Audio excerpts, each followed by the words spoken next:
Pour introduire l'épisode du jour, il nous paraissait indispensable de remettre le leadership positif au cœur de nos échanges. En se concentrant sur la confiance, l'empathie et le bien-être, les dirigeants peuvent dynamiser leurs équipes pour assurer le succès des individus, de leurs organisations et de la société en général. Mais il est souvent difficile de savoir par où commencer. C'est là qu'intervient notre recommandation du jour, le podcast sur le leadership positif. Cette émission est animée par Jean-Philippe Courtois, vice-président exécutif et président des partenariats nationaux de transformation chez Microsoft. Ce podcast, partageant les mêmes objectifs que Devenir, met en lumière les leçons de leadership de certains des plus grands leaders de notre époque. Vous découvrirez comment générer une énergie positive afin d'assurer le succès, mais aussi la manière de la mettre en œuvre dans votre propre vie. Je vous invite donc à découvrir The Positive Leadership Podcast qui est d'ores et déjà disponible sur toutes les plateformes d'écoute. Bonne découverte! Dans l'épisode du jour, nous nous sommes posé une question fondamentale. Quelles sont les limites de la responsabilité sociale, sociétale et environnementale des entreprises ? Aux côtés de Guillaume Alvarez, Patrick Hubert-Petit et Stéphane Roussel, qui sont des leaders à la présidence de grands groupes, nous avons échangé et débattu autour de l'impact de l'entreprise, des solutions mises en place et des challenges actuels. Merci aux leaders intervenants, aux participants et aux étudiants qui ont permis un échange franc et constructif, nous permettant d'engager un débat intergénérationnel qui participera à la co-construction de l'entreprise de demain. Très bonne écoute!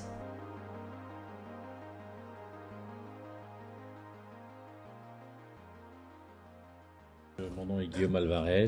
Mon rôle est vraiment simplement de m'assurer que notre entreprise fait ce qu'il faut faire, à la fois d'un point de vue légal, mais aussi d'un point de vue de nos convictions. Donc, je suis français, j'habite à Munich et je suis responsable de la zone Europe, Moyen-Orient, Afrique pour le groupe Steelcase qui fête 110 ans d'activité cette année.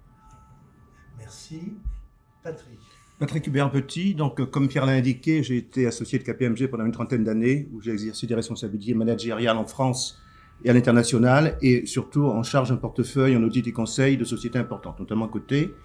J'ai quitté KPMG, j'ai arrêté après de longues années de bons employés au service il y a 3 ans pour me consacrer exclusivement à de la formation et du conseil en gouvernance des entreprises. Voilà. Donc je suis très actif au sein de l'Institut français des administrateurs, de l'IFA, où je participe au club des présidents de comité d'audit, au club ESG, et au sein du club ESG, j'ai copiloté pendant les 2 dernières années le groupe de travail sur la responsabilité sociétale de l'entreprise et un autre groupe de travail sur le reporting et l'information extra-financière.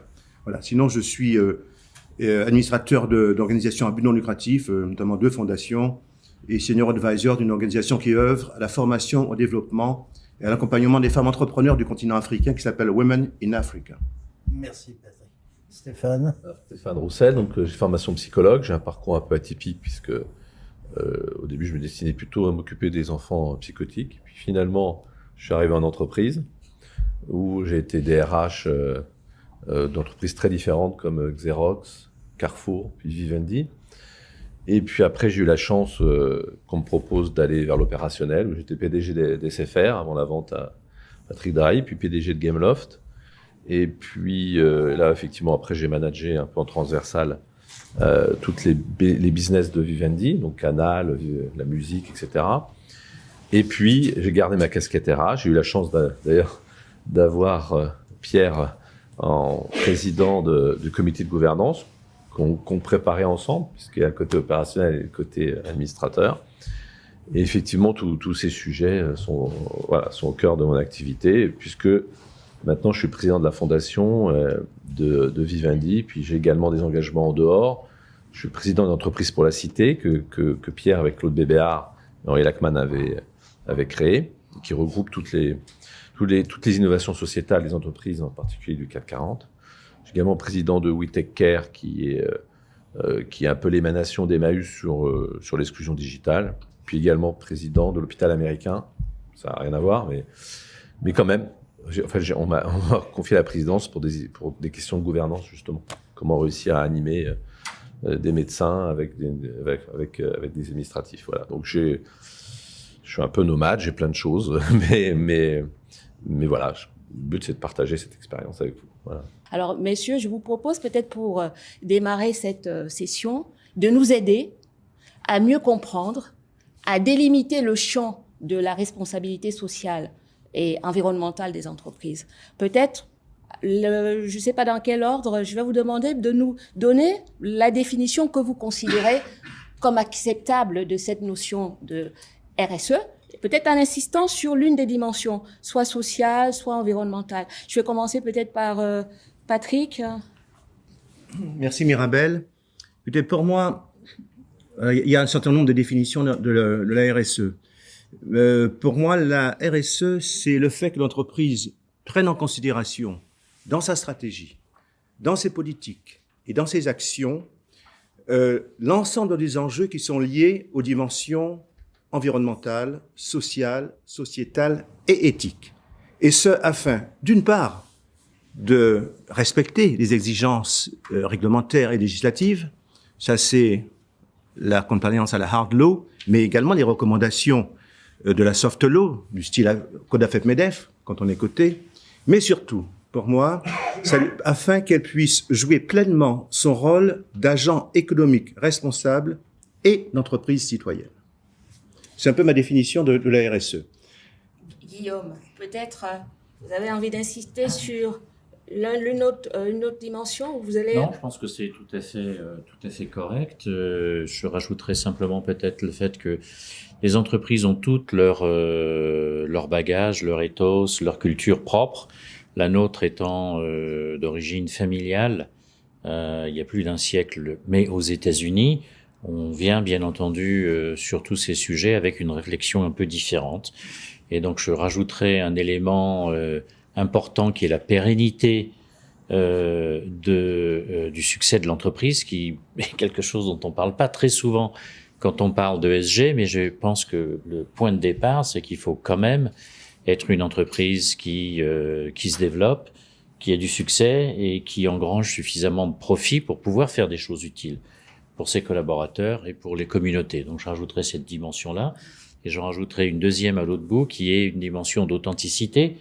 Pour moi, c'est toujours passionnant. Tu faisais part de tes observations. Une de mes observations, c'est qu'on voit souvent un contraste assez important entre la raison d'être d'une entreprise et leur activité sociale et environnementale. Parfois, on a l'impression que on a un travail de compensation qui s'opère. Donc, notre conviction à nous, c'est d'avoir un impact qui est en adéquation avec nos valeurs, notre culture, mais aussi la mission de l'entreprise. Président Stéphane, je vous laisse peut-être compléter. Oui, je vais compléter parce que je suis évidemment d'accord avec ce qui a été dit. Simplement pour rebondir sur la raison d'être, je pense que c'est pas un étage supérieur ou nouveau d'une fusée. C'est maintenant complètement intégré et ça a du sens que si c'est intégré. On parlait pas mal des parties prenantes grâce à Pierre, mais il y en a d'autres qui sont moins visibles mais qui sont encore très importantes. C'est la pression des clients, des collaborateurs, qui eux exigent, et c'est heureux, que l'entreprise soit plus impliquée sur ces sujets-là. Alors si vous voulez recruter, vous êtes obligé de montrer patte blanche là aussi, parce que sinon vous n'êtes pas choisi par les gens qui ont la chance d'avoir le choix grâce à leur formation. Et de la même manière, les clients vont vous boycotter si jamais vous le faites pas. Donc c'est pas quelque chose qui est une cerise sur le gâteau. Je dirais que maintenant c'est dans le gâteau et c'est avec. Et pour rebondir sur la raison d'être, il y a eu des progrès assez énormes qui ont été faits sur les raisons d'être. Elles sont beaucoup plus cohérentes avec l'identité de l'entreprise. Et d'ailleurs, le choix entre aller plus du côté du sociétal ou de l'environnemental doit être fait par rapport à cette raison d'être. Moi, c'est facile à dire pour Vivendi, qui est plutôt dans le divertissement, qui est plutôt donc avec Canal+, la musique, Gameloft, les jeux, etc. Évidemment, on nous attend plus sur le côté sociétal qu'environnemental. Donc, si mes choix d'action sont plutôt d'aller ramasser les algues sur les plages, ça va pas. Ça n'a pas de sens avec ce qu'on fait. Par contre, qu'on aille aider des associations qui vont aider les jeunes à découvrir la musique parce qu'ils n'en ont pas les moyens, comme Orchestre à l'école ou autre, ça a du sens. Donc, avant, il suffisait que le PDG aime bien l'opéra pour qu'il mette de l'argent à l'opéra, mais ça n'a pas de sens si jamais il est patron de Veolia. Donc, là où il y a de l'amélioration, je trouve que il faut qu'il y ait une cohérence, sinon c'est du greenwashing, sinon c'est du societal washing, appelez ça comme vous voulez. Personne n'est dupe, c'est-à-dire qu'il faut que ça soit complètement consistant avec la raison d'être de l'entreprise. Alors, juste pour revenir, Guillaume, Président, si vous permettez, vous avez évoqué tout à l'heure la notion de prérequis. Vous avez dit, pour investir, pour s'engager, il faut encore qu'on ait les moyens, que les groupes puissent avoir du bénéfice. Pour vous, il y a 2 prérequis ou 3. C'est quoi? C'est la performance économique, c'est la profitabilité et la gouvernance qui font que vous allez vous engager dans les actions de RSE? Oui, c'est plusieurs choses. Donc, pour moi, le point de départ, c'est que, bien entendu, il faut dégager suffisamment de profitabilité pour pouvoir faire des choses utiles et de qualité, et le faire de manière impactante. On peut avoir un rapport annuel dans lequel on liste un grand nombre d'activités, mais est-ce que ces activités ont vraiment eu un impact sur le thème qu'on veut aborder, comme l'a dit très justement Stéphane, mais aussi sur les gens, puisque au final, l'impact, c'est pour les gens. Donc, que ça soit d'ailleurs les aspects sociaux, mais aussi les aspects de gouvernance ou les aspects environnementaux, au final, le public ou la cible que l'on essaye d'aider, ce sont des gens. Donc pour moi, c'est très important. Ce qui est peut-être un sujet de réflexion pour certains d'entre vous, c'est la différence de perception qu'on peut noter au sein même de l'Europe. C'est très très différent d'un pays à l'autre, et bien entendu d'un côté à l'autre de l'Atlantique. Les attentes de profitabilité acceptable, qu'on soit coté en bourse ou pas, aux États-Unis ou en Europe, à Londres, à Francfort ou à Paris, les attentes sont différentes. Donc pour moi, elle est définie par les investisseurs et les actionnaires. C'est eux en fait qui donnent le ton de départ de qu'est-ce qui définit qu'une entreprise va bien, remplit ses objectifs et donc peut avoir un impact positif sur des sujets bien précis. Donc ça, c'est le premier prérequis. Le deuxième, il est aussi très compliqué. Stéphane, tu en as parlé, mais c'est bien entendu les attentes de nos collaborateurs en premier. Et les attentes de nos collaborateurs sont très très très différentes d'une partie du monde à l'autre. Prendre un exemple, nous avons un grand centre administratif juste à la frontière ukrainienne, en Roumanie, du côté roumain. Vous pouvez imaginer aujourd'hui quels sont les sujets de préoccupation, d'attente de nos collaborateurs, là, par rapport à ceux qui sont basés à Madrid ou ailleurs dans le monde. Donc, il y a ces attentes qui deviennent à la fois un sujet très riche de dialogue avec nos collaborateurs, mais aussi un sujet un peu compliqué parce qu'on ne peut pas tout adresser. Donc, pour moi, le deuxième prérequis, c'est faire la balance entre les attentes de nos collaborateurs, de nos clients, bien entendu aussi, de nos partenaires, mais la réalité de ce que l'on peut faire. Donc, chez nous, on a fait des choix très précis. On a pris comme point de départ les différents domaines d'impact définis par les Nations Unies sur le développement durable, mais on a fait 2 choix. 2 choix, parce que si on en fait 8 ou 10, on finit par avoir beaucoup de choses à raconter, mais en fait, on n'a pas eu beaucoup d'impact. Donc les choix qu'on a fait chez nous, c'est l'éducation et les aspects très pratiques environnementaux qui touchent les communautés. Donc l'accès à l'eau, par exemple, voilà, ce genre de choses. Donc ça, pour moi, c'est le deuxième prérequis. Et le troisième, c'est qu'il faut aussi avoir des expertises en interne, parce que, en tout cas, dans notre entreprise, et comme j'ai dit au début, je suis pas un expert, donc je vous décris simplement, c'est plus une étude de cas qu'une opinion générale, mais chez nous, on a également la conviction qu'on peut avoir un impact véritablement intéressant que si on sait ce qu'on fait. Sinon, on envoie simplement de l'argent, ce qui, en somme, n'est pas forcément négatif, mais c'est pas ce qu'on souhaite faire. On souhaite avoir des gens qui sont impliqués et faire des choix qui sont intelligents avec des expertises qu'on a en interne dans l'entreprise. Ça peut être les collaborateurs ou ça peut être nos recherches ou nos métiers fondamentaux qui nous permettent d'avoir un impact plus important parce qu'il y a un vrai savoir-faire dans les activités que l'on a. Par exemple, l'éducation, comme vous le savez tous, on a 3 grands métiers chez Steelcase. Un, c'est les espaces d'éducation. Donc forcément, il y a beaucoup de recherches autour des attentes des enfants, des étudiants, ce qui nous permet quand on s'implique dans une communauté, d'avoir un impact multiplié par la connaissance à l'interne de l'entreprise.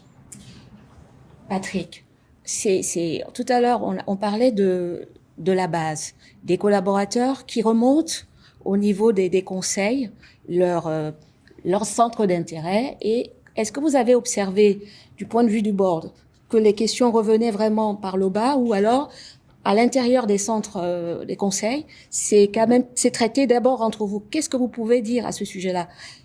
Alors, vous êtes peut-être allé un petit peu vite, mais en disant que ça remonte au niveau des conseils. Moi, de ce que je vois, c'est que le S, le social, et qui regroupe social et sociétal, il faut prendre l'acception anglo-saxonne de social, en fait, n'a pas, jusqu'à une date récente, été vraiment sur l'agenda des conseils d'administration, sauf cas particulier. Ce n'était pas un des facteurs prioritaires. Les événements, les circonstances, l'évolution je dirais, au niveau de la société, des attentes de la société, c'était dit, de plus en plus importantes, et puis la crise de la Covid, les crises géopolitiques, les inquiétudes des salariés et des collaborateurs ont fait que ce sujet, en particulier pendant la crise, que les conseils d'administration, et en particulier les présidents de board, se sont vraiment impliqués aux côtés du management pour traiter de sujets de nature sociale. Quel impact ça a sur nos collaborateurs? Comment est-ce que on peut faire pour organiser au mieux possible l'équilibre entre, le télétravail déjà, ensuite le retour un peu en entreprise progressive, etc. Donc, les circonstances, la crise de la Covid a amené les conseils d'administration, notamment les présidents, à se pencher, à s'interroger, à accompagner, à conseiller, à guider, à orienter, à soutenir les directions générales, management, dans l'organisation indispensable, l'adaptation de l'organisation de l'entreprise. La crise de la Covid a entraîné des bouleversements dans les modes de communication, dans les modes organisationnels, dans les relations classiques avec la structure hiérarchique, un certain nombre de changements. Donc, aujourd'hui, le S est devenu un sujet de préoccupation, je dirais, des boards. Pourquoi? Parce que il y a les suites de la crise. Il y a deuxièmement, ce qu'on constate, c'est une attente croissante des salariés de quelques générations qui soient dans l'entreprise vis-à-vis de l'engagement de leur employeur dans l'entreprise au plan social et au plan sociétal. Que ce soit au plan sociétal, l'ancrage dans les territoires, les relations avec les communautés, l'aide aux associations au plan caritatif. Donc ça, il y a une véritable attente des salariés qui remontent à travers leur voie d'expression et qui arrivent sur le bureau de la DRH. Il y a également, faut pas se le cacher, et c'est très net, une attente très marquée de la part des nouvelles générations, la génération du millénium, qui arrivent sur le marché du travail. En fait, la relation au travail de ces nouveaux arrivants sur le marché est complètement différente de celle de leurs aînés il y a 10 ans, il y a 15 ans, il y a 30 ans. Aujourd'hui, et toutes les enquêtes qui sont menées auprès des jeunes diplômés, de ceux qui rentrent sur le marché du travail, et d'ailleurs les diverses manifestations d'expression qu'on peut voir, que ce soit à l'X ou que ce soit à des agros, montrent que en fait les jeunes, une bonne majorité des jeunes qui arrivent aujourd'hui sur le marché du travail, ils sont en quête de sens, ils recherchent du sens dans leur engagement, dans leur vie professionnelle. Ils recherchent du sens dans leur vie tout court, mais en particulier dans leur vie professionnelle. Et ça veut dire quoi? Ça veut dire que ils sont prêts à s'engager dans l'entreprise, à donner de leur temps, de leur personne, de leur matière grise, mais ils cherchent à avoir un impact. Ne pas être juste un numéro ou une case dans une organisation sans avoir l'impression qu'ils peuvent contribuer et que collectivement, ils amènent leur pierre à l'édifice. Donc, une quête de sens, une recherche d'engagement, d'impact, une recherche d'une plus grande proximité avec leurs responsables hiérarchiques, avec les décideurs. Donc, l'entreprise est amenée à revoir ses modes organisationnels, ses modes de communication, à raccourcir un petit peu, si je peux dire, les échelles hiérarchiques, à créer une plus grande proximité entre les décideurs, les responsables hiérarchiques et puis le corps des collaborateurs. Parce qu'il ne faut pas oublier que le principal atout valeur d'une entreprise, hein, son principal capital entre guillemets, il est humain. Voilà. Il est humain. Donc, ce sont les éléments qui sont importants, donc qui remontent maintenant sur le bureau et qui commencent à s'intégrer dans l'agenda des boards. On va revenir vers la board, mais déjà, je vais faire réagir Stéphane, parce que Stéphane nous avait annoncé quelque chose. C'est la création de la fondation de votre groupe, Vivendi, parce que jusqu'à présent, vous étiez plutôt pour accompagner un certain nombre d'associations. Et là, le groupe a décidé de créer sa propre fondation. Est-ce que vous pouvez nous en dire un peu plus concernant cette création? C'est la continuité de ce qui vient d'être dit, c'est que la suite de la prise de conscience que les collaborateurs veulent s'engager, ça passe par plusieurs étapes. Alors, la chance que j'ai eue, c'est de vivre dans une entreprise qui devait le faire depuis le début, puisque le métier lui-même vient de la diversité des talents et vient de l'engagement en général, soit des artistes, soit des personnes qu'on coach et qui font carrière, comme des Omar Sy, des Jamel Debbouze, etc. Donc, tout ce mouvement qui est de dire... et la musique, évidemment, on va prendre aussi bien des rappeurs que des gens de la musique classique. Donc, l'évidence que ça commence par révéler des gens de la diversité se traduit aussi en interne, parce que sinon, vous n'existez pas. Donc, on a eu la chance d'être exposé plus tôt pour un peu sophistiquer le modèle. Et en fait, dans la raison d'être de Vivendi, il y a cette idée de dire, ça s'appelle Creation Unlimited, c'est-à-dire les talents sont partout. Et si les talents sont partout, il faut aller les chercher partout. Et donc, la déclinaison, on s'est dit, il faut créer une fondation qui va dire et qui va œuvrer sur l'égalité des chances d'accès à la culture. Donc, une fois qu'on dit ça, ça veut dire qu'il faut tendre la main à tous les exclus qui n'ont pas accès à la culture. Pas seulement pour des raisons financières, pour des raisons culturelles, etc. Donc, et après, vous avez un deuxième étage de la fusée qui est de dire, pour ceux qui sont amateurs de la culture, est-ce qu'ils voudraient bien en faire leur métier? Et donc, comment on peut les aider à faire leur métier? Donc, le propos de la fondation, c'est en particulier en Afrique et en France, c'est quand même plus de 20 millions, hein, la fondation Vivendi, c'est d'aider des jeunes à découvrir ce que c'est que le monde artistique. Alors, ça se traduit en Afrique d'avoir construit 18 salles qui s'appellent Canal Olympia, parce que l'Olympia aussi appartient à Vivendi. On a voulu faire des cinémas à l'intérieur et des lieux pour faire des festivals à l'extérieur, pour que toute la jeunesse, dans leur diversité, vienne créer là. Donc ça, et puis en France, ça se traduit par soutenir des associations, pas seulement financièrement, mais également par l'engagement des collaborateurs. On a même créé un statut du collaborateur citoyen qui est dans le prolongement de ce qui est dit, c'est-à-dire quelqu'un qui va s'engager pour une association qu'on trouve intelligente par rapport à notre raison d'être. On va non seulement le récompenser en abondant dans les RTT, c'est-à-dire qu'on va leur donner plus de jours pour qu'ils puissent aider, et en plus on les reconnaît en disant toi tu as le statut de collaborateur citoyen.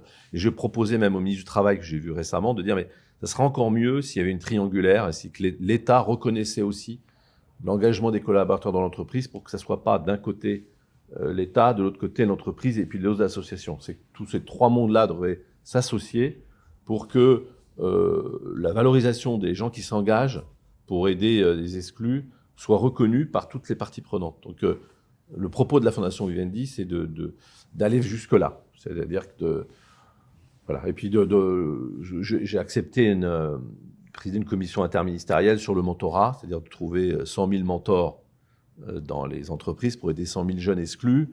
Et le mentorat, c'est pas les aider à faire leurs études, parce que souvent on a dit c'était ça qu'il fallait. Non, c'est leur donner des codes culturels. C'est par exemple emmener des jeunes qui n'ont jamais été à l'opéra, voir ce que c'est et commencer à rentrer dans une relation plus d'apprentissage culturel et des codes qu'ils n'ont pas de par leur milieu social. Voilà, c'est ça un peu ça le propos de la Fondation Vivendi. Voilà. Merci beaucoup. Mais alors, il y a quelque chose que vous n'avez pas abordé. Je ne sais pas si c'est volontaire. Le climat, l'environnement, est-ce que ça fait partie de votre culture d'entreprise à tous les trois ou c'est quelque chose que volontairement vous avez écarté? Pourquoi ne pas aborder cette question de climat? Non. Bon, dans la définition, encore une fois. Hein. Oui, non, c'est parce que, bien sûr, le climat est très important, l'environnement, d'ailleurs, on le voit depuis, et puis, avec les COP successives, les actions au plus haut niveau, c'est pris en considération. Mais quand on regarde RSE, en tout cas, ou RSEG, comme disait, aujourd'hui, le E est il y a une prise de conscience à peu près générale, hein, que ce soit dans les dirigeants d'entreprise, les boards, la société civile, les politiques, les pouvoirs publics. Donc, nous sommes dans une dynamique vertueuse, et qu'on espère qu'on aimerait qu'il aille plus vite, mais enfin, nous sommes quand même collectivement, pas sur le niveau national, mais au niveau international, dans une dynamique, enfin, on peut peut-être un peu la Chine de côté, je ne veux pas être provocateur, mais enfin bon, globalement, nous sommes dans une dynamique vertueuse. Le S, c'est beaucoup plus difficile à en cerner aujourd'hui le périmètre. Il y a social, il y a sociétal. Alors bien sûr, dans un pays comme la France, nous avons une longue tradition historique du social. On se dit, bon, le social, on pense qu'on voit à peu près. C'est l'emploi, ce sont les relations avec les organisations syndicales, les représentants les instances représentatives du personnel, c'est la formation, c'est maintenant la santé, la sécurité des collaborateurs, d'accord. Le sociétal, ça devient déjà un peu plus difficile à cerner, un peu plus flou. Alors, le sociétal, il y a des composantes différentes. Il y a bien sûr les relations d'abord avec les parties prenantes, les acteurs de l'écosystème dans l'entreprise. Ça, c'est un élément important qui existait avant, qui était informel et qu'on essaie aujourd'hui d'un petit peu plus formaliser, notamment, ce n'est pas une obligation, mais notamment à travers la création de comités des parties prenantes dans les entreprises, qui apportent un éclairage intéressant de la part des parties prenantes. Parties prenantes, c'est les clients, fournisseurs, sous-traitants. Il y a bien sûr les salariés en partie prenante essentielle, les actionnaires, bien sûr. Enfin, c'est tout. Si on met de côté les salariés, les actionnaires, ce sont tous les partenaires extérieurs à l'entreprise, mais qui lui sont utiles et qui contribuent à son processus de création de valeur, sa chaîne de valeur. Et donc, les parties prenantes et les relations avec les parties prenantes, c'est une dimension du sociétal. Il y a également tout l'ancrage dans les territoires, toutes les actions qu'on peut faire en faveur de l'insertion, de la lutte contre la discrimination, pour les défavorisés, pour les jeunes, pour leur ouvrir l'esprit des jeunes. Il y a également dans le sociétal toute la relation avec le monde de l'enseignement, de l'éducation, hein, de l'université, de la recherche, quand on est un groupe industriel.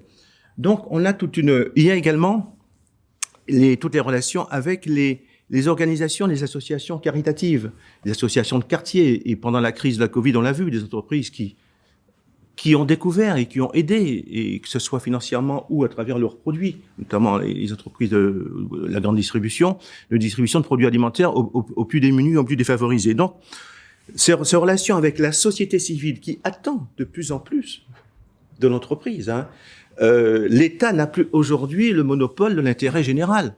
Loin de là. Et il y a une prise de conscience générale que dans le modèle de croissance économique d'une société mature et dans l'atteinte de la recherche d'aspiration à un certain, entre guillemets, bien-être collectif, l'entreprise a un rôle maintenant extrêmement important à jouer. Pendant longtemps, il y a eu l'État-providence. C'est fini ce temps-là.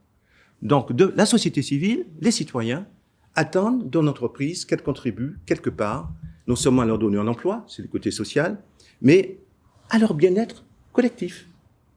Donc, l'entreprise est attendue sur ce plan de sa contribution au mieux vivre ensemble, collectivement, à la société, mais aussi au mieux vivre ensemble à l'intérieur de l'entreprise. Et ça, c'est un point extrêmement important. Guillaume, cette question de climat, d'environnement, comment à l'intérieur de votre groupe, vous le traitez? Est-ce que c'est autour du recyclage des produits? Comment vous avez réussi à répondre? Parce que les attentes des collaborateurs, de vos clients sont de plus en plus prégnantes en matière d'intégration des valeurs et de la protection de la nature. Comment vous avez géré cette équation? Alors, plusieurs réflexions. La première, c'est que pour nous, les trois lettres, la responsabilité environnementale, sociale et de gouvernance d'entreprise sont complètement interconnectées. On ne peut pas réfléchir efficacement à un aspect sans bien comprendre les conséquences sur le reste. Donc l'environnement, ça touche les gens. La responsabilité sociale, c'est bien entendu les gens, et je ne vois pas comment on peut prétendre faire des choses utiles si on n'a pas la bonne gouvernance dans l'entreprise. Donc premier point, c'est que c'est complètement la même chose. Et en fait, je dirais, ça doit refléter les convictions profondes de l'entreprise, son ethos, ses valeurs profondes et bien entendu sa culture. Ça, c'est une première réflexion. La deuxième, c'est que on peut réfléchir en fait à ce type de questions, Mirabel, à mon avis, pour sursimplifier un petit peu, de deux manières différentes. La pression externe, les règles, les attentes des gouvernements ou des collaborateurs ou des clients ou des partenaires, où on peut y réfléchir de manière peut-être un peu plus intime autour de mais c'est quoi véritablement le tissu de l'entreprise. Donc encore une fois, je vais prendre simplement un exemple pour illustrer, non pas pour prétendre que c'est la manière de le faire, c'est simplement le chemin qu'on a parcouru. Mais dans notre entreprise, ces thèmes sont présents depuis très très longtemps. Il y a quelques mois, en rangeant ma bibliothèque, j'ai trouvé un livre que j'avais lu il y a très longtemps, écrit par un de nos actionnaires principaux, Monsieur Peter Wiggy, écrit ce livre en 1975. Le titre du livre, c'est Économicologie. Donc, un jeu de mots anglo-saxon sur l'économie et l'écologie. À l'époque, on disait l'écologie. Donc, c'était la manière de définir le sujet. Et ce livre, qui a maintenant 50 ans, explique que l'économie, quand elle est bien comprise, et l'écologie, en fait, c'est le même sujet. On ne peut pas imaginer un développement pérenne d'une entreprise ou d'une société sans penser à l'impact qu'on a sur les gens et sur l'environnement. Donc, c'est un voyage très long chez nous. Ça fait très, très, très longtemps que on réfléchit et qu'on travaille sur ces sujets-là. Ça veut dire quoi, Mirabel, de manière concrète? Ça veut dire, par exemple, que au mois de janvier, ça sera notre 4e année d'empreinte carbone neutre, et que notre objectif pour 2000, donc c'est pas rien, c'est compliqué, et que en 2030, on a l'ambition d'avoir une empreinte négative. Donc ça, c'est un premier thème. Ça se réalise comment? Ça se réalise autour des choix énergétiques qu'on fait pour nos centres de fabrication. C'est l'utilisation de l'eau, avec parfois pas trop de difficultés. Dans le Michigan, par exemple, il n'y a pas beaucoup de problématiques d'accès à l'eau. Pour notre usine Ariad en Arabie Saoudite, c'est plus compliqué quand même d'avoir une utilisation responsable de l'eau. Donc le problème a aussi, je dirais, un delta assez important. Donc c'est l'énergie, c'est l'impact sur les communautés où on opère. Donc s'assurer depuis plus de 50 ans maintenant que les sols dans les communautés où nos usines se trouvent ne sont pas impactés négativement. Et pour ceux d'entre vous qui se posent la question, imaginez tout ce qu'il peut y avoir dans tout ce qui est autour de vous ici, de la colle, de la mousse, des vernis, du chrome, de la peinture. Enfin, tout ça, c'est potentiellement extrêmement nocif pour l'environnement. Donc il y a très longtemps, on est passé par exemple dans la mesure du possible à l'absence d'utilisation de colle, et quand on a besoin de colle, d'utiliser des colles à base d'eau, par exemple. Donc ça veut dire ça veut dire aussi au niveau du mode de fonctionnement, j'ai vraiment particulièrement aimé votre dernier commentaire, qui est on commence par appliquer ses convictions à soi-même. Donc c'est quoi les valeurs de leadership dans votre entreprise? Qu'est-ce qu'on attend d'un manager, d'un leader? Qu'est-ce qu'on attend du conseil d'administration? Qu'est-ce qu'on attend de l'équipe de direction? Et comment on veut dépasser les mots pour fournir une expérience qui est beaucoup plus convaincante? Donc peut-être une piste de réflexion, c'est qu'il y a beaucoup de mots, il y a beaucoup de choses qui sont écrites, beaucoup de choses qui sont dites. Par exemple, je vous challengerais de trouver une entreprise qui ne déclare pas être responsable pour l'environnement, être axé sur l'innovation et considérer que ses collaborateurs sont leur première richesse. Il n'y a pas une entreprise qui va dire le contraire. Okay? Donc ça n'a pas d'impact en fait, ça n'a pas de crédibilité, ça veut rien dire. C'est simplement, c'est quasiment du marketing de base. Donc notre conviction à nous, c'est que les mots finalement sont pas très importants. Ce qui est beaucoup plus important, c'est de créer des vraies expériences qui permettent à vos collaborateurs, mais aussi à vos partenaires et à vos clients de se convaincre eux-mêmes qu'on fait les bonnes choses. Un exemple, et je conclurai avec ça, il y a maintenant 6-7 ans, on s'est débarrassé de la notion de siège social. Bien entendu, pas légalement. Donc légalement, on a toujours siège social, mais il n'y a aucun bâtiment chez nous, nulle part dans le monde, qui a les mots de headquarter ou de siège. Et on a déplacé notre CODIR de ces bâtiments traditionnels pour les mettre beaucoup plus au cœur de l'action avec nos collaborateurs, en particulier ceux qui travaillent sur 2 métiers, ceux qui partagent le savoir. Donc dans nos centres de formation, dans nos universités d'entreprise, on trouve des leaders. Donc c'est pour ça, moi, que je suis basé à Munich, par exemple.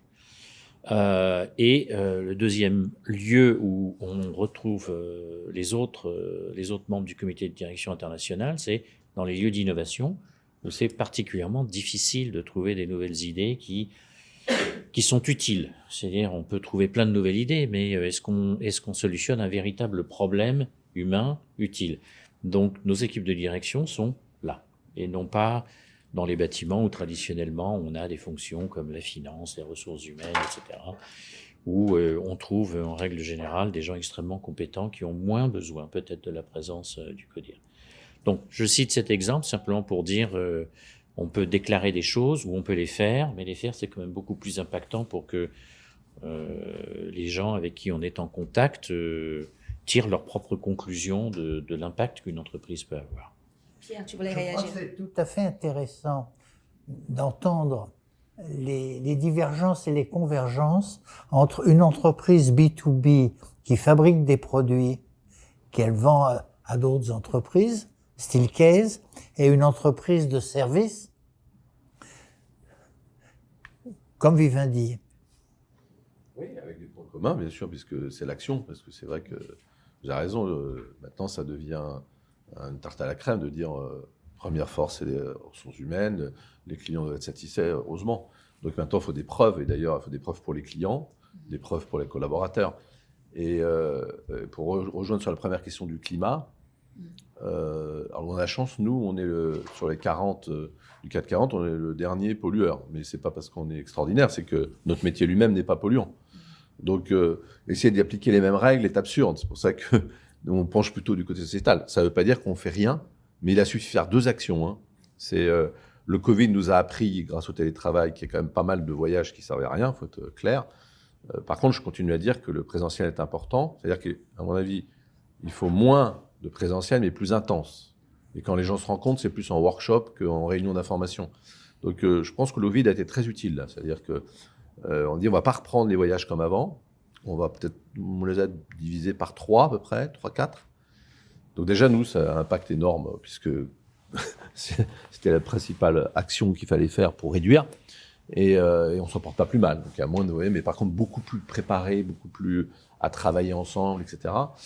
Et puis, l'autre axe, c'est pour quand même pour la pollution digitale, c'est de laisser le choix aux clients de faire des téléchargements en green ou pas, c'est-à-dire moins rapide et moins cher, etc. Enfin bon, c'est pour vous dire que selon qu'on s'appelle Total, Veolia ou Vivendi ou Silky, c'est absolument pas les mêmes priorités. Alors c'est vrai que les carcans sont un peu les mêmes, ce que disait Pierre au début, ce qui est un peu bizarre.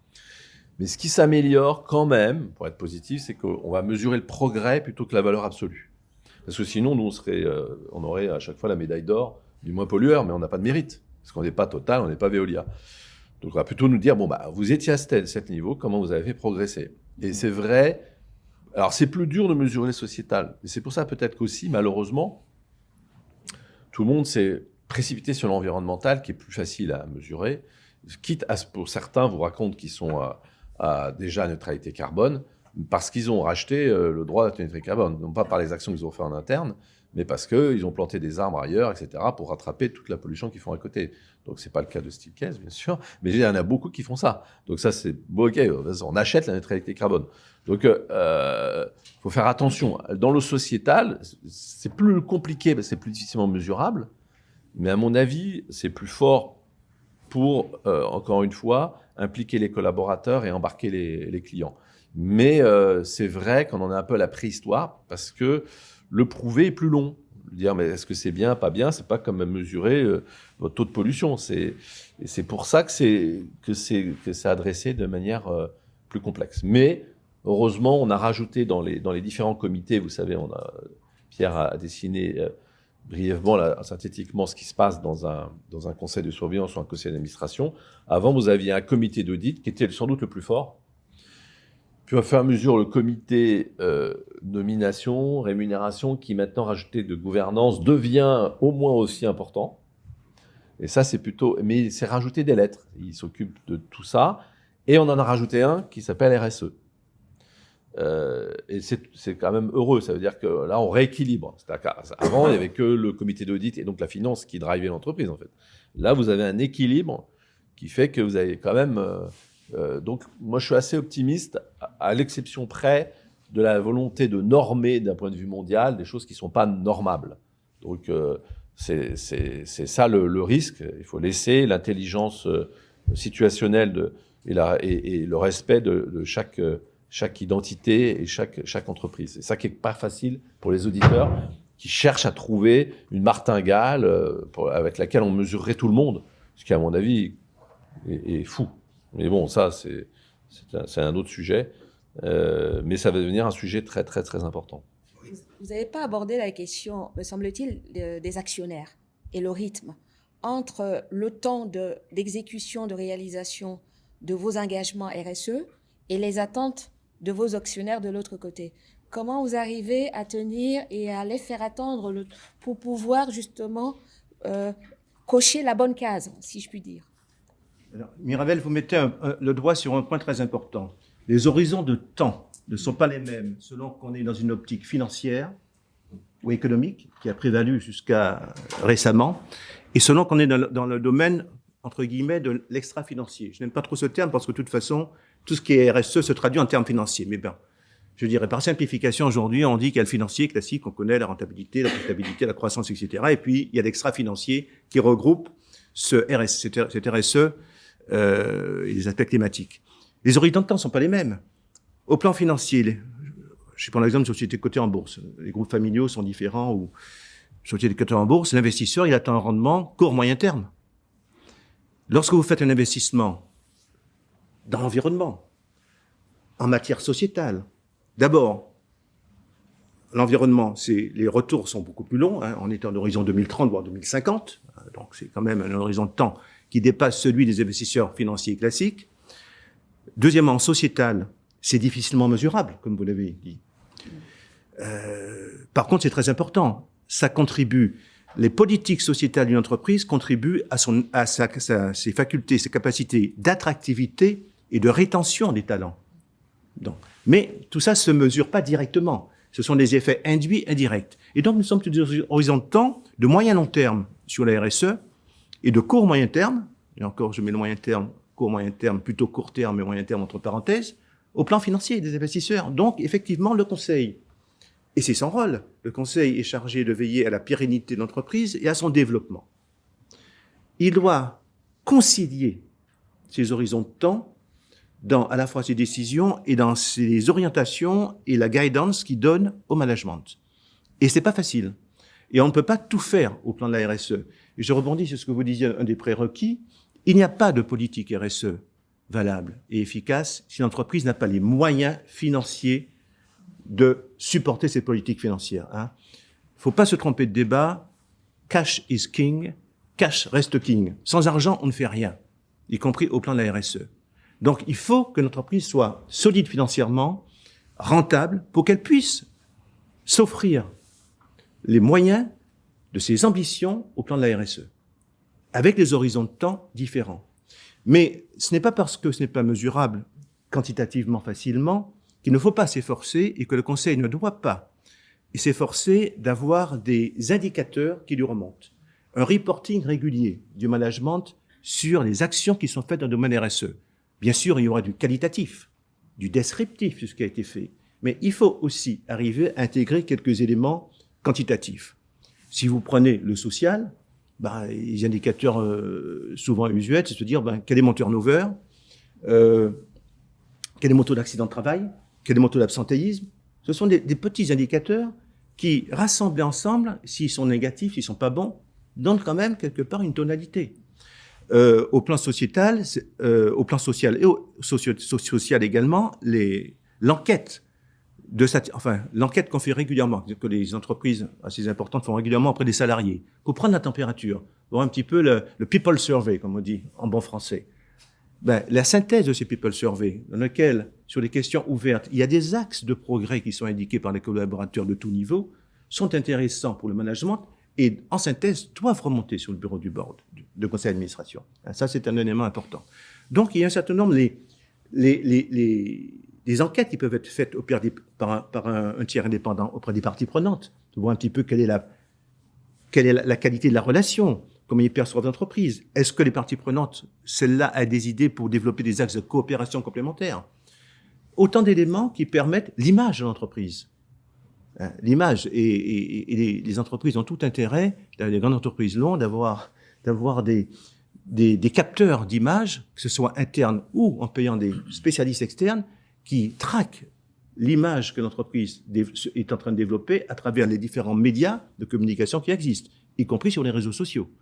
Parce qu'une réputation, une image est très longue à bâtir et elle est malheureusement relativement rapide à détruire, en tout cas partiellement.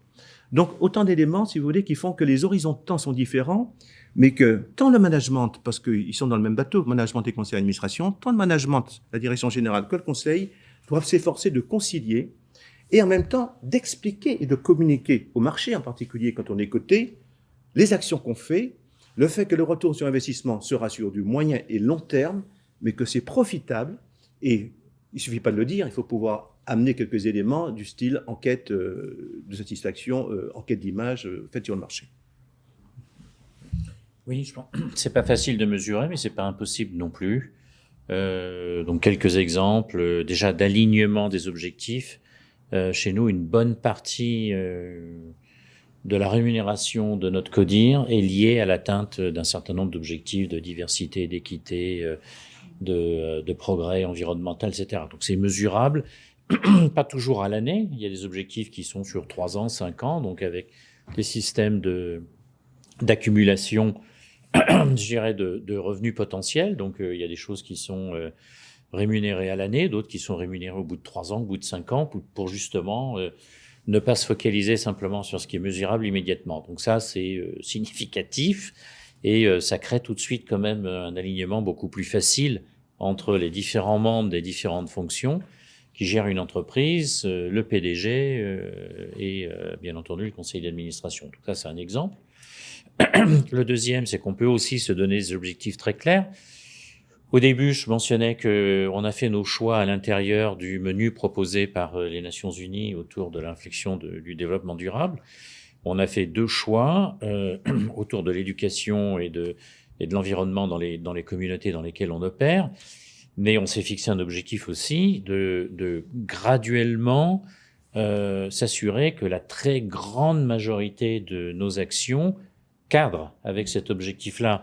Ce qui n'est pas facile, parce que dans une entreprise présente globalement, je le disais tout à l'heure, je ne peux pas me répéter, mais quand on est au Mexique ou en Inde ou en Chine ou aux Pays-Bas, on n'a pas forcément un environnement qui suscite les mêmes attentes, les mêmes sujets de focalisation. Donc on pourrait très facilement se disperser dans tout un tas de choses. Donc chez nous, on a un objectif très clair, c'est d'aligner 95% de nos activités avec le cadre des Nations Unies. Donc on n'y est pas encore, on n'est pas très loin, mais enfin, on progresse chaque année. Parfois avec des petits retours en arrière. L'année dernière, par exemple, on a fait un petit retour en arrière, je pense, lié, à mon avis, de manière très pragmatique à la situation en Ukraine. Ça crée aussi beaucoup d'émotions, beaucoup de volonté d'agir, beaucoup de pression de la part de nos collaborateurs de faire des choses. Donc on a, je dirais, entre le début de cette crise et aujourd'hui, graduellement réussi à réaligner les objectifs, par exemple, en se focalisant sur les efforts d'éducation pour les réfugiés ukrainiens. Donc on peut arriver à faire des choses qui sont à la fois en adéquation avec nos objectifs, nos convictions, ce que l'on sait faire, et en même temps la pression de nos collaborateurs et des communautés dans lesquelles on travaille, en nous demandant d'agir. Donc ça, c'est un exemple de chose qui est mesurable également. Alors ça, c'est des questions de gestion d'urgence aussi, parce que là, le monde entier s'est retrouvé face à une situation de guerre. Il a fallu répondre. Je pense que chez vous aussi, Vivendi, vous avez été confronté à cette urgence. Oui, je suis président de Gameloft et on a un studio à Kharkov. Alors, si vous voulez, malheureusement, j'avais 450 collaborateurs.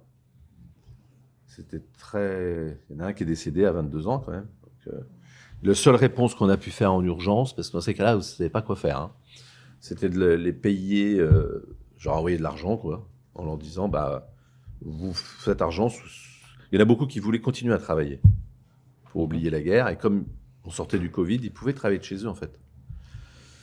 Donc il y en a qui ont continué à travailler, la plupart. Je dis, écoutez, si vous voulez travailler, vous travaillez. Si vous voulez faire la guerre, vous faites la guerre. Hein. Et si vous voulez vous occuper de vos parents, vous occupez de vos parents. Moi, je ne vais pas vérifier. Donc on envoyait de l'argent. En fait, on les payait en avance. C'est comme si on leur donnait... C'était leur salaire qu'on leur payait 3 mois à l'avance. Et il y a eu un décès. Et finalement, il y a une perte de productivité très faible. C'est ça qui est incroyable. Cette résilience est incroyable. Donc, ils continuent à travailler avec beaucoup d'intelligence collective et les jeux sont sortis. Alors, une perdition de 20% à peu près, pas plus. Mais au début, on croit faire bien en disant bah, si vous voulez, on ne vous demande plus rien, vous arrêtez de travailler. C'était la dernière des choses à faire. Et la moyenne d'âge est très jeune, hein, c'était moins de 30 ans aussi, donc c'est pas pareil. Chacun a sa vérité là-dessus. Mais pour revenir à la question, c'est vrai qu'il y a les figures, c'est comme le patinage artistique, il y a des figures imposées et des figures libres. Les figures imposées, il faut les faire à 100%, surtout quand vous êtes boîte du CAC 40, c'est même pas la peine de... Donc là, on a une équipe, je dirais, figures imposées. Et puis après, il y a les figures libres, qui, à mon avis, sont plus importantes. Donc il ne faut pas faire la faute de faire que les figures imposées, parce que vous êtes impeccable en apparence, mais vous n'avez pas répondu à tout ce qu'on a dit avant. C'est-à-dire l'intérêt lui-même de développer du business parce que vous faites du RSE, et pas faire du RSE parce qu'on vous le demande.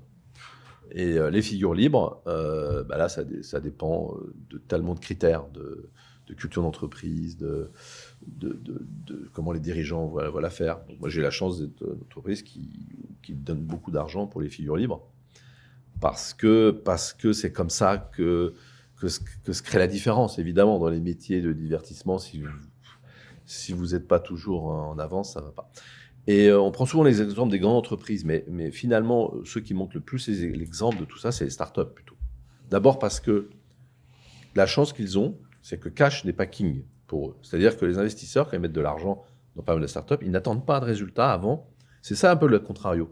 En grande entreprise, attendent effectivement un horizon de 3 ans. Une start-up, on met de l'argent, on ne lui demande rien, parfois pendant 5, 6, 7 ans. Donc un horizon de temps qui est plus intelligent, je dirais. Et là, moi j'ai ma belle-fille qui a 28 ans, elle a créé sa start-up il y a 2 ans, elles sont 50. Elle a déjà fait un deuxième tour de table, on ne lui a toujours rien demandé en termes de rentabilité. Et elle va être rentable, c'est sûr. Mais elle n'a pas les mêmes règles du jeu. Je pense qu'on gagnerait, est-ce que ces règles du jeu un peu nouvelles, intelligentes qu'il y a dans les startups s'appliquent dans les grandes entreprises? Alors, le monde financier n'est pas tout à fait prêt à ça. Et c'est pour ça, d'ailleurs, il y a pas mal de grandes entreprises qui contournent le problème en créant des startups à l'intérieur de sa propre organisation pour recréer ce dynamisme. Alors, je reviens vers la salle. Vous avez peut-être envie de réagir, parce que là, on a monopolisé, mais je vous retourne, si vous avez des questions, le micro. Je ne sais pas où il s'est arrêté. Oui, Michel de Fabiani, je suis à l'IFA et à ECODA, la Confédération européenne des administrateurs. Et je suis administrateur historiquement. Je voudrais revenir sur un certain nombre. Vous avez tout dit, hein, donc, mais vous êtes tous dans une situation constructive. Vous avez une approche constructive des choses. Or, tous les administrateurs et tous les directeurs d'entreprise ne sont pas forcément dans cette attitude. Je voudrais quand même préciser, vous êtes un peu le sommet des administrateurs ou du management. Alors, un point, vous n'avez pas assez insisté, à mon avis, sur le rôle des administrateurs représentant les salariés, qui est une caractéristique française et qui devient européenne.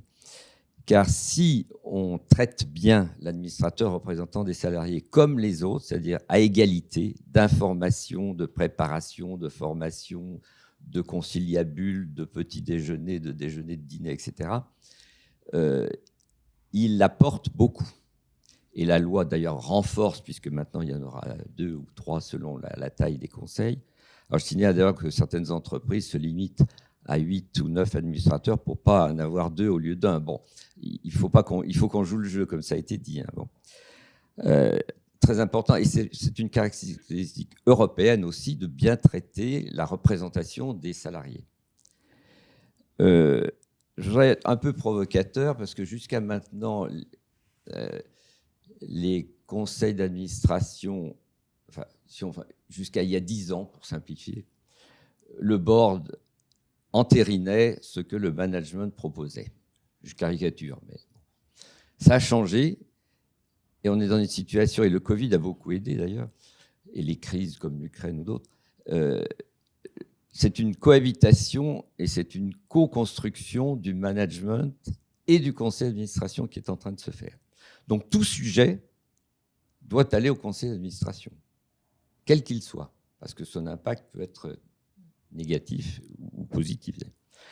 Alors la provocation, c'est de dire jusqu'à pas très longtemps, et même récemment, les deux variables d'ajustement pour le résultat, le profit, le cash, c'était le personnel.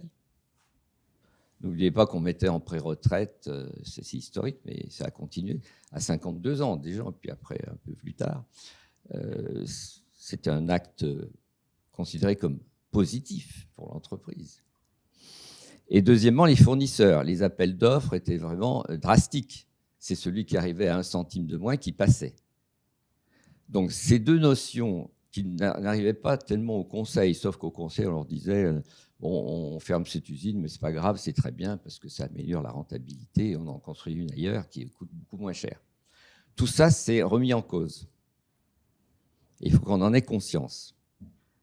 Donc, mais il ne faut pas s'étonner que les jeunes, puisqu'il n'y a plus d'engagement de l'entreprise à long terme vis-à-vis d'eux, il ne faut pas s'étonner qu'ils considèrent qu'ils n'ont pas d'engagement à prendre vis-à-vis d'une entreprise. Et souvent, ils y passent 1 an pour se former, ils vont ailleurs après. Et c'est très bien.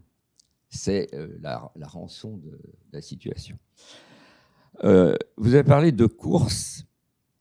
Il y a une course, mais la course, elle n'est pas seulement sur la gouvernance et sur la RSE, elle est sur le positionnement des entreprises et la concurrence dans le monde. Si on applique à l'extrême les principes du travail des enfants, du terrorisme, en fait, tout ce qu'on veut, il faut se retirer probablement de la plupart des pays dans lesquels on est. Donc, est-ce qu'on veut aller vers la démission, ce que j'appelle une démission économique, et se retirer? Alors, on sera excellent en RSE si on se retire du Bangladesh. Mais économiquement, d'abord, le Bangladesh peut souffrir, et nous-mêmes, notre place sera prise le lendemain par une société chinoise, probablement, ou indienne. Bon, je ne peux plus dire russe, parce qu'on ne sait plus si ça existe. Donc, il faut quand même voir ce côté. Et enfin, les réglementations, bon, elles sont ce qu'elles sont, mais ce qui est important, ce que vous l'avez dit, c'est les bonnes pratiques, ce qu'on appelle en anglais les best practices, les meilleures pratiques. Et ça, les entreprises leaders, ce sont celles qui appliquent les meilleures pratiques dans quelques domaines que ce soit. Et enfin, je pense que ça a été dit, mais la notion financier, extra-financier, la séparation va disparaître. C'est la même chose. Le problème, c'est la mesure. Mais il y a beaucoup de progrès qui sont faits dans ce domaine. On arrive quand même, si on veut, on peut mesurer. Et j'ai l'impression qu'aujourd'hui, le rôle de l'administrateur a complètement changé. Il challenge, il participe et il demande à être informé. Il peut et il doit demander à être informé sur n'importe quel sujet.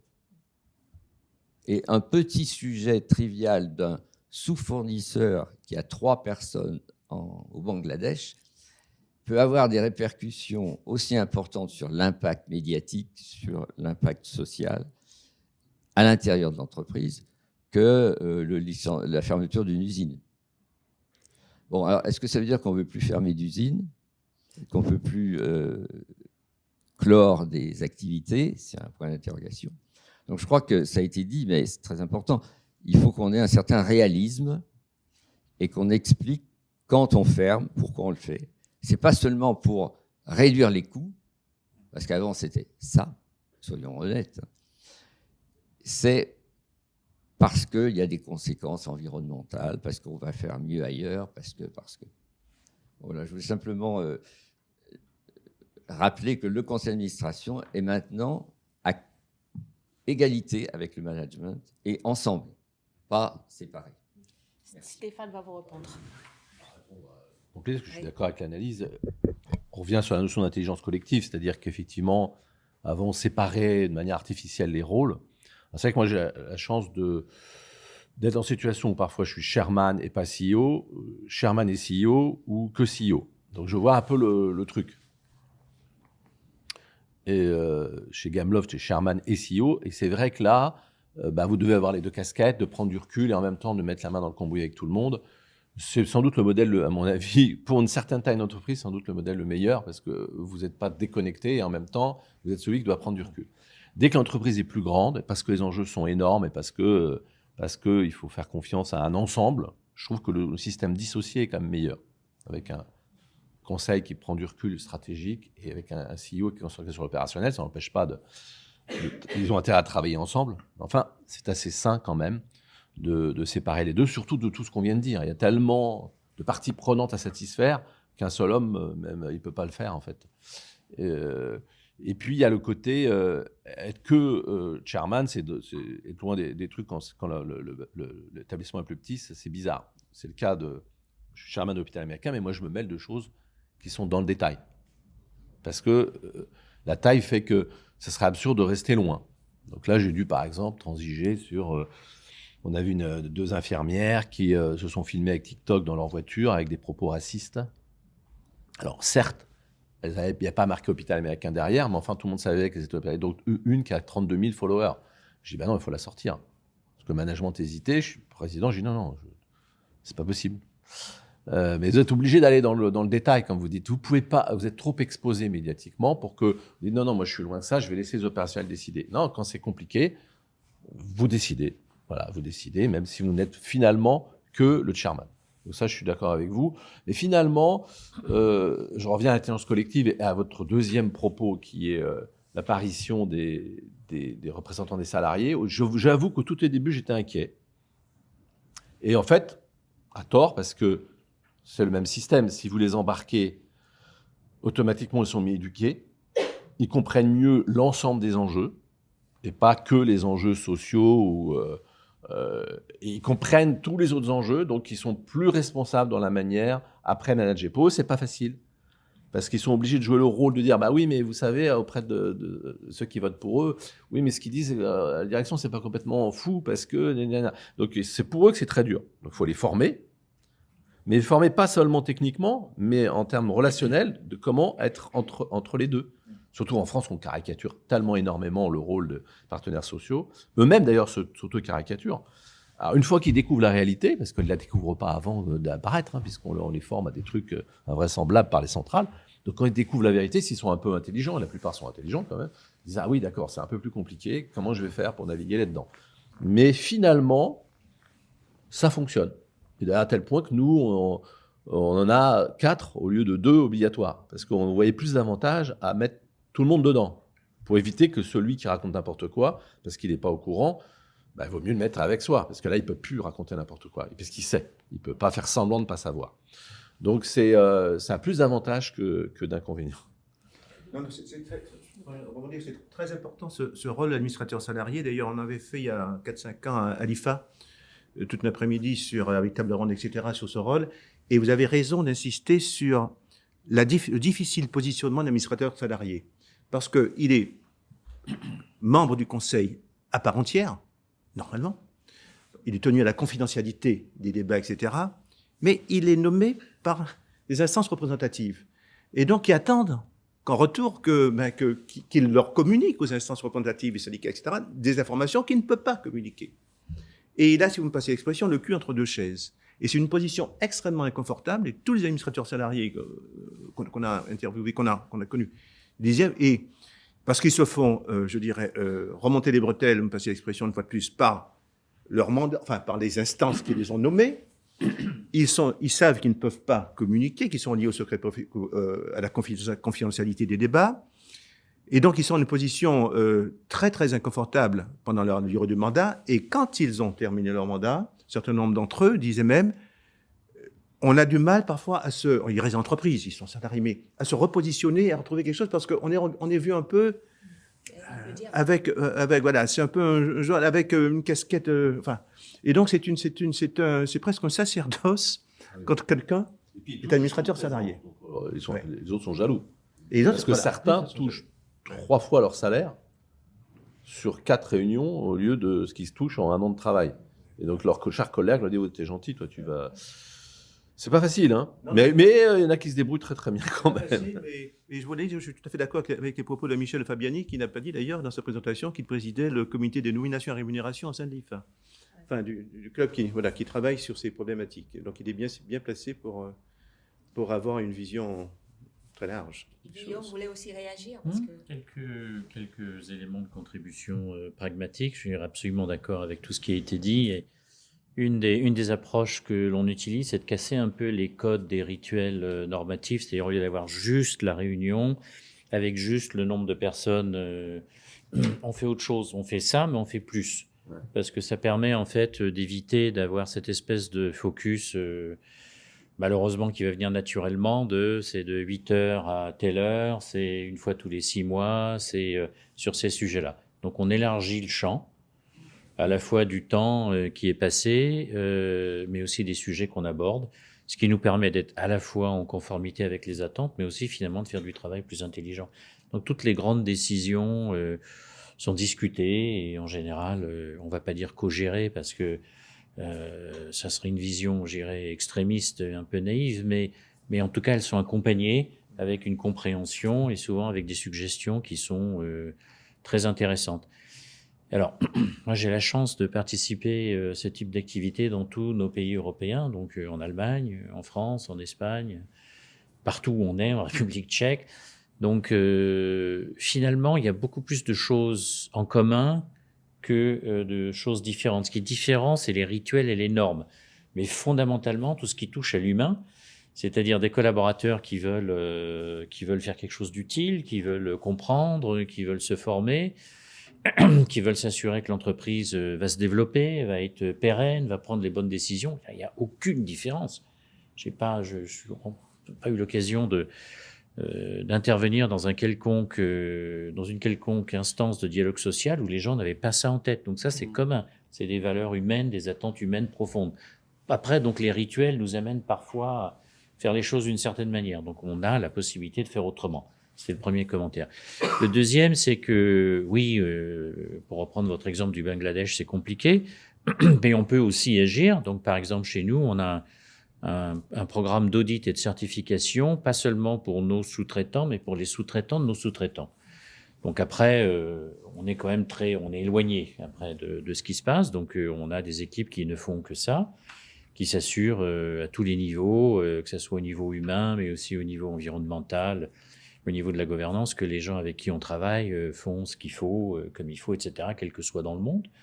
Donc on peut agir avec raison, je dirais. En tout cas, on peut démontrer un effort sincère de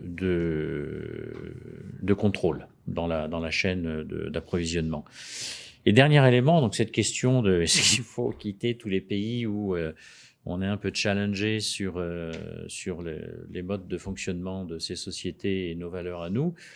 Notre conviction est que, en fait, on se conforme aux décisions des Nations Unies sur les pays dans lesquels on ne fera pas de commerce. Donc, on n'est pas en Corée du Nord, on n'est pas en Iran, par exemple, voilà, pour faire très simple. Dans les autres pays où le sujet est un peu plus compliqué, ce qui nous intéresse, c'est le progrès.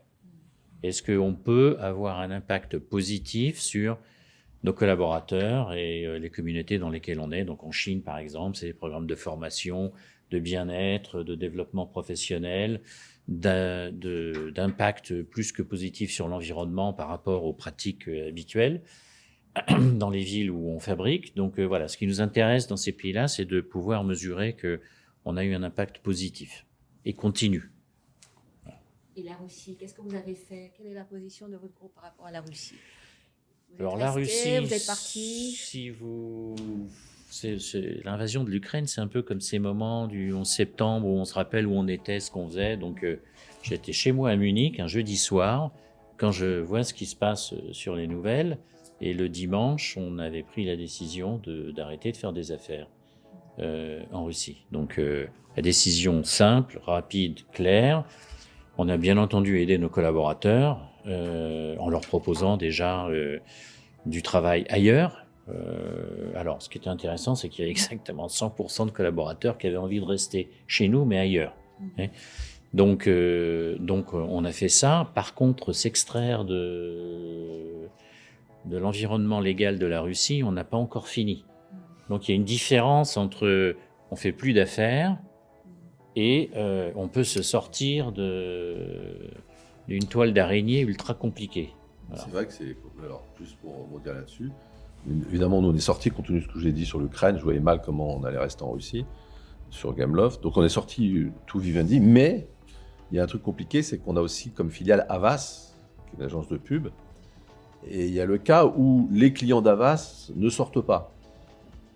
Donc ça, c'est compliqué à gérer parce que vous êtes que le partenaire d'une boîte. Alors, on va s'espérer que toutes les sont sortis au fur et à mesure, mais il y en a certaines qui ne sortaient pas et c'était compliqué d'aller contre leur politique parce que c'est justement eux qui communiquent pour ces sociétés-là. Donc là, il y a eu des petits dilemmes quand même. C'est pas si simple, il faut l'admettre. Quand vous avez la main, vous décidez de sortir. Enfin, nous, on a décidé de sortir très, très vite. Quand vous êtes avec d'autres, c'est pas si simple. Et juste un commentaire, c'est qu'il y a aussi une tension très forte entre prendre la bonne décision, mais prendre en compte aussi le fait que les gens avec qui on travaille, ou on travaillait, d'abord, ils n'ont aucune partie prenante dans les décisions, et dans la plupart des cas, sont des gens extrêmement sympathiques, avec des valeurs humaines de grande qualité. Voilà, donc ça, c'est pas simple. C'est pas simple.